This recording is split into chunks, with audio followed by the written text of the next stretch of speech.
I want you to stop for a moment and picture something very clearly. Inside your mind lives a tyrant. Not the kind who wears a crown and rules a country, but one far more insidious. He doesn't shout or give orders openly, he whispers.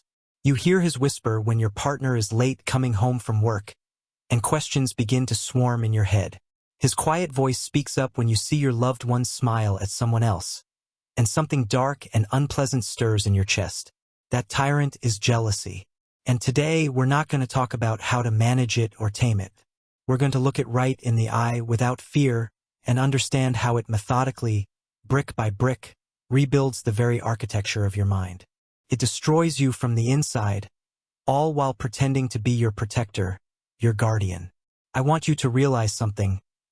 Everything you've ever been told about jealousy is a profound misunderstanding, almost a lie. You've been told it's proof of love, that if they're jealous, it means they care. But that's not true.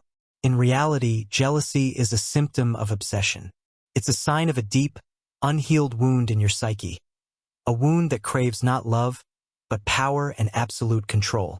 Because at its core, jealousy is rooted not in strength, but in absolute, all-consuming human weakness. It's the cry of a soul that doesn't believe in its own worth. Your biggest misconception is the belief that the cause of jealousy is out there, in another person. You think it's born from their behavior, their glances, their actions, their interactions with others. But that's an illusion, a mirage. The source of jealousy is always within you. It's your inner demon, the shadow of your own insecurity, which projects your personal fears and anxieties onto the outside world, onto your partner. Our task today is to drag this demon into the light, look it in the eye, and strip it of its power over you. Here is the first key insight that will change your entire perception. Jealousy is not just a passing emotion. It is a complex, multi-layered system for controlling your consciousness. Think back in detail to the last time you felt that familiar, cold sting of jealousy. Your body reacted instantly. Your muscles tensed, your breathing became quick and shallow, your palms may have grown damp. And in your brain, like in a movie theater, scenes of a possible future started to play out. Betrayal, humiliation, heartbreak. Your mind switched into threat mode. But ask yourself an honest question. What is actually under threat? Not your heart as an organ that feels love. What's under threat is your identity, your sense of self, your self-worth. This is what I call the poison of self-perception. Jealousy isn't about the other person. It attacks the very core of who you believe you are. It whispers to you, you are not enough. You are not worthy of that smile, that attention, that love you've been given. It could be taken away. And soon it will be. It makes you doubt not your partner, but yourself. You gradually stop believing in objective reality and start living in a distorted one, a reality your inner tyrant creates just for you. The second fundamental insight is this: jealousy is, at its core, a narcissistic injury, a blow to your very sense of self. Picture this scene vividly. Your partner is laughing sincerely in the company of another person. And in that very moment, you physically feel your ego, your self-perception, crack like thin glass. What are you feeling? It's not the pure pain of a potential loss of connection. It's a bitter, acrid rage from the realization that you are no longer at the very center of his or her universe. That your presence is not unique and irreplaceable. That you can be substituted. This is the descent into the void. At the heart of this feeling lies a deep narcissistic wound. A subconscious yet firm belief that your value as a person is conditional, unstable, and must be constantly begged for and validated by others, like a hungry beggar. Jealousy is the deafening, hysterical scream of your wounded ego, which sees in everyone a potential rival, challenging your fundamental right to exist and be loved. Your thinking becomes trapped in a vicious, endless cycle. The more desperately you seek external validation of your worth, the more strongly you feel its absence, and the louder the whisper of your inner tyrant becomes. The third insight exposes jealousy's central paradox. It feeds on your deep insecurity, while skillfully disguising itself as its opposite, as confidence and control. You gradually turn into a detective investigating a serious case. You check their phone, analyze every tone in their voice, search for hidden meanings in harmless phrases, and collect imaginary evidence. And in that moment, it feels like you're taking action, like you're taking control of the situation, like you are strong. But this is a false confidence, an illusion of strength. In reality, you are simply performing a destructive ritual that, over and over, confirms your core, subconscious belief. This world is dangerous. I cannot trust my own feelings, and I cannot trust anyone around me. This is how you build the prison of your own mind. Every secret phone check, every scorching glare, every intense interrogation.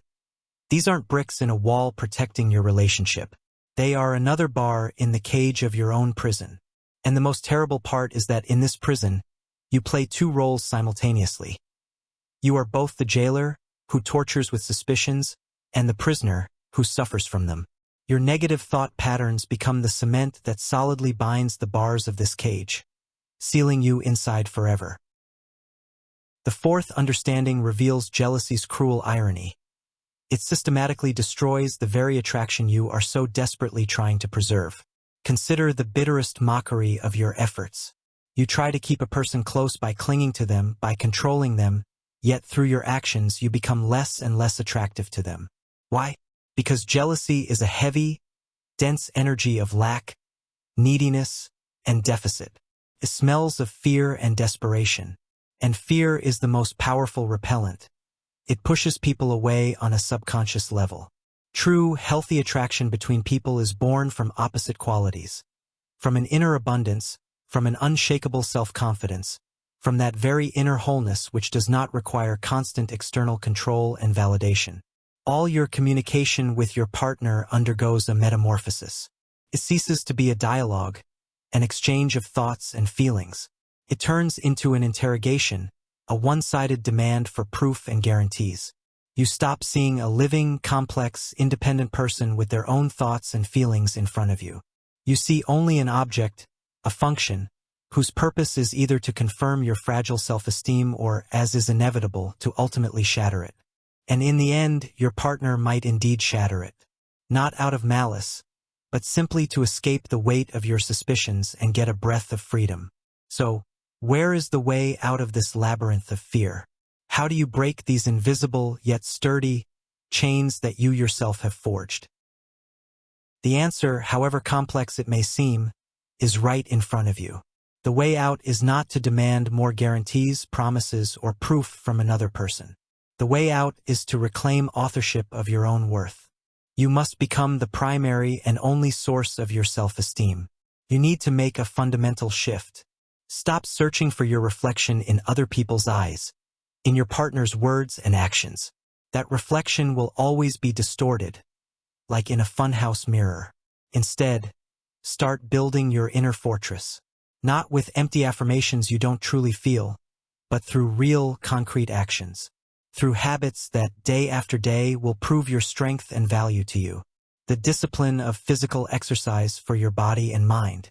Immersing yourself in work or creativity where you can demonstrate mastery. Anything that makes you respect the person you see in the mirror. Radically shift your focus. Move from the torturous, consuming question, does he/she love me? Am I good enough for him/her? To a different, far more productive question. Am I the person I want and ought to be? Do I live up to my own standards and principles? True power doesn't come from that mythical moment when you become 100% sure of another person's feelings. It comes when you find certainty in yourself, a certainty that exists independently of anyone or anything else. And when that familiar, poisonous whisper of jealousy seeps back into your mind, don't argue with it. Don't justify yourself to it or try to logically refute it. Simply become an impartial observer. Tell yourself calmly, interesting.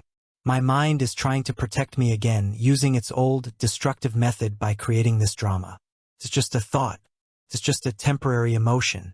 Like a cloud in the sky, it has come, and it will pass. In doing this, you perform a different action. You separate your true self from that voice. You are not your jealousy. You are the one who can become aware of it, observe it from a distance, and that means you have power over it. This is the path. The path from psychic obsession to inner freedom. From communication based on fear and need to communication based on conscious choice and mutual respect. From seeing a relationship as your only source of life and air to seeing it as a beautiful, but not the only addition to your already complete life. Remember this once and for all. Jealousy does not make you strong. On the contrary, it parades all your most vulnerable spots, all your weaknesses, for everyone to see. But by understanding its dark, destructive nature, you gain access to a tool unavailable to the obsessed mind. You gain the ability to turn around, to look your inner tyrant straight in his mad eyes, and to strip him of his power with one single yet most powerful act, the act of pure, non-judgmental awareness. Your mind is not your enemy.